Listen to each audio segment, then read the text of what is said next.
one lifetime span of a person, a human being, which is dedicated to study, to shaping up the outlook, ideology, personality. No more, no less. Usually it takes from 15 to 20 years.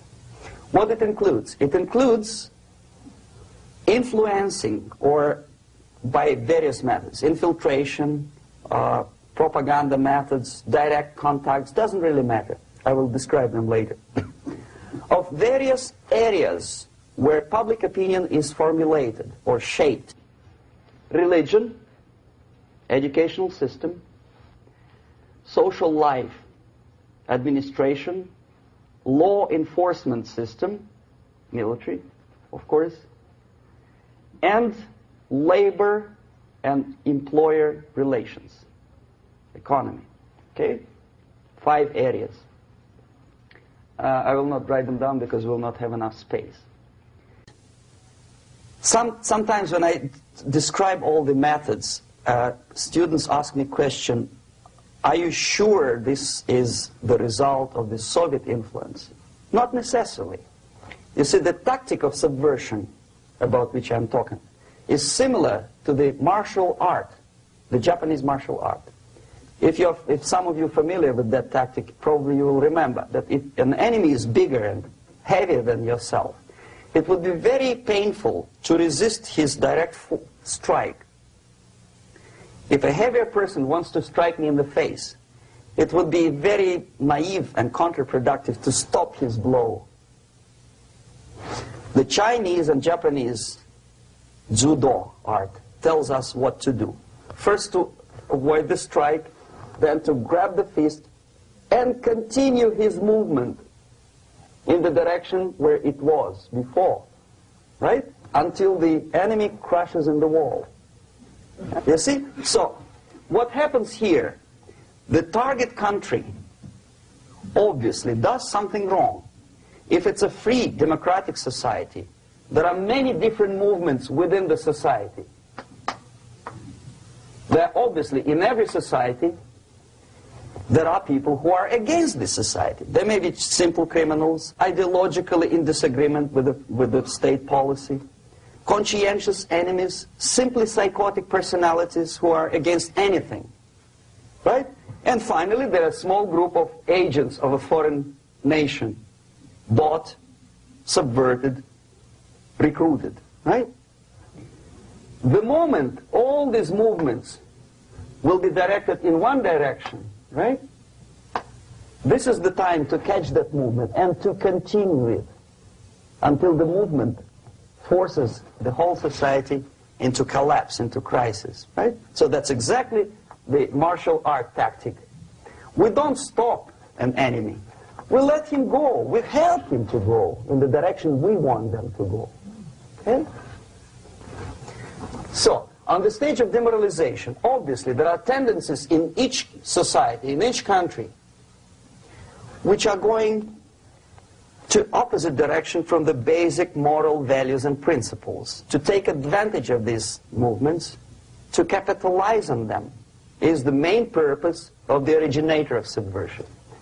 So we have religion, we have education, we have social life, we have power structure, we have labor relations, unions, and finally we have law and order. 1, 2, 3, 4, 5, 6. Okay? These are the areas of application of subversion. What it means exactly?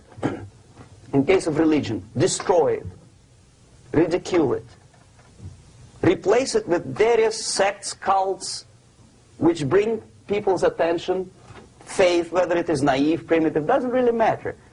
As long as the basically accepted religious dogma is being slowly eroded and taken away from the supreme purpose of religion, to keep people in touch with the supreme being, that serves the purpose. Therefore, replace it, accepted, respected religious organizations with fake organizations. Distract people's attention from the real faith and attract them to various different faiths. Education. distract them from learning something which is constructive, pragmatic, efficient. Instead of mathematics, physics, foreign languages, chemistry, teach them history of urban warfare, natural food, home economy, your sexuality, anything, as long as it takes you away, okay? Social life. Replace traditionally established institutions and organizations with fake organizations. Take away the initiative from people. Take away the responsibility from naturally established links between individuals, group of individuals, and society at large, and replace them with artificially, bureaucratically controlled bodies. Instead of social life and friendship between neighbors, establish social workers institutions. They're people who are on payroll of whom? Society? No. Bureaucracy. The main concern of social workers is not your family, not you, not social relations between groups of people. The main concern is to get the paycheck from the government. What will be the result of their social work doesn't really matter. They can develop all kind of concepts to show to the government and to the people that they're useful. Okay, away from the natural links, power structure. Okay, the natural bodies of administration, which are traditionally either elected by people at large or appointed by elected leaders of society, are being actively substituted by artificial bodies. The bodies of people, groups of people, whom nobody elected. Never. As a matter of fact, most of the people don't like them at all, and yet they exist. One of such group is media. Who elected them? How come they have so much power? Almost monopolistic power on your mind. They can rape your mind.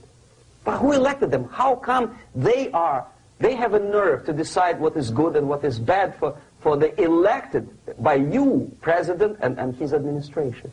Who the hell are they? Spiro Agnew, who was hated by the liberal left, called them a bunch of enfeebled snobs. And that's exactly what they are. They think they know. They don't. The level of mediocrity. In a big establishment like New York Times, Los Angeles Times, major television network, you don't have to be excellent journalist. You have to be exactly a mediocre journalist. That's easier to survive. There's no competition anymore. You have your good, nice income, $100,000 a year. That's it. Whether you are better or worse doesn't really matter anymore. As soon as you're smiling to the camera and do your job. That's it. No more competition. Power structure slowly is eroded by the bodies and groups of people who do not have neither qualification nor the will of people to keep them in power, and yet they do have power. Okay. Together with that, there is another process. Law enforcement, law and order organization and structure is being eroded. For the last 20, 25 years, if you see old movies and new movies, you can see that in new movies, a policeman, an officer of the United States Army looks dumb, angry, psychotic, paranoid. A criminal looks nice, kind of, well, he smokes hash and shoots the whatever drug, but basically he's a nice human being. He's creative. And he's unproductive only because society oppresses him. Whereby a general of Pentagon is always, by definition, a war maniac. A policeman is a pig, rude policeman. He abuses his power. No? A generalization like that. The hatred, the mistrust to the people who are supposed to protect you and enforce law and order. Moral relativity. The Angelo Buono process lasted 2 years in Los Angeles.